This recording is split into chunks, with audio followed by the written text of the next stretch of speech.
What started as a humble pizza delivery shop in Ypsilanti, Michigan in 1960 has become the largest pizza chain in the world. Domino's Pizza now has more than 20,000 locations all over the world, and in the last quarter of a century has really leaned into innovation, both in its product and how customers can access it.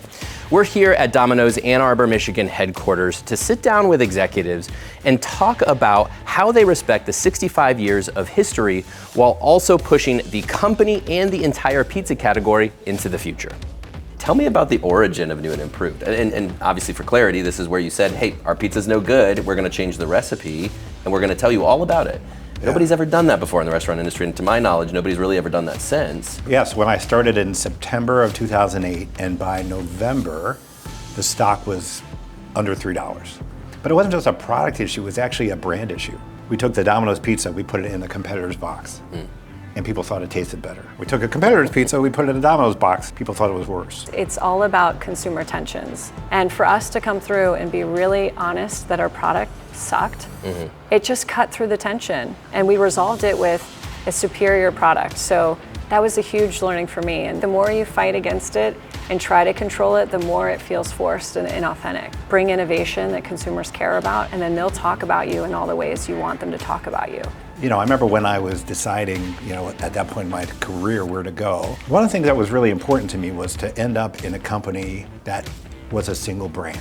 And I just love the idea of everyone being focused on the same thing. We need to make sure that when someone's thinking about pizza delivery, we're always going to be top of mind.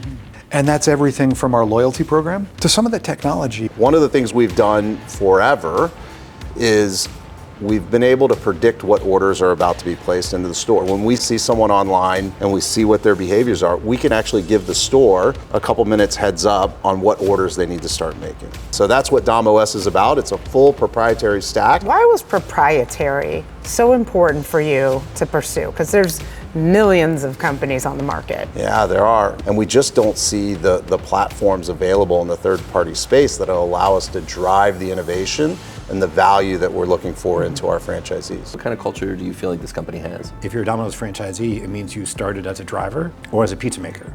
And their stories from driver and pizza maker to be franchisee are amazing.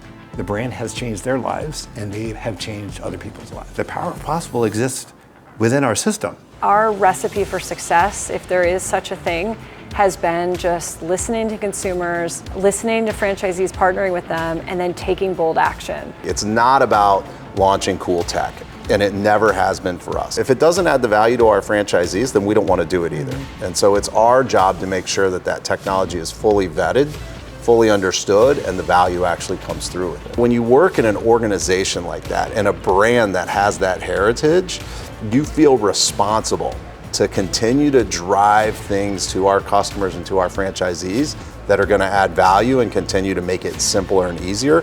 We happen to call that innovation. It's just what we do, and we're going to continue to lean into it. When you think about how do you respect our legacy and where we came from and continue to push and be innovative? Well, where we came from was pushing and being innovative.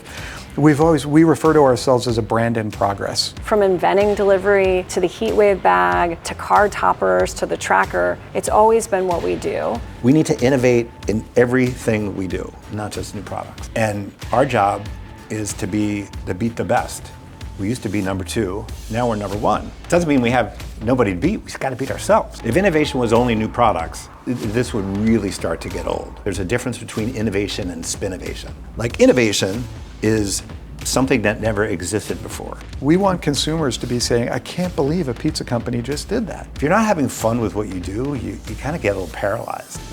And this has got to be a fun business so people can take risks and they want to work hard together.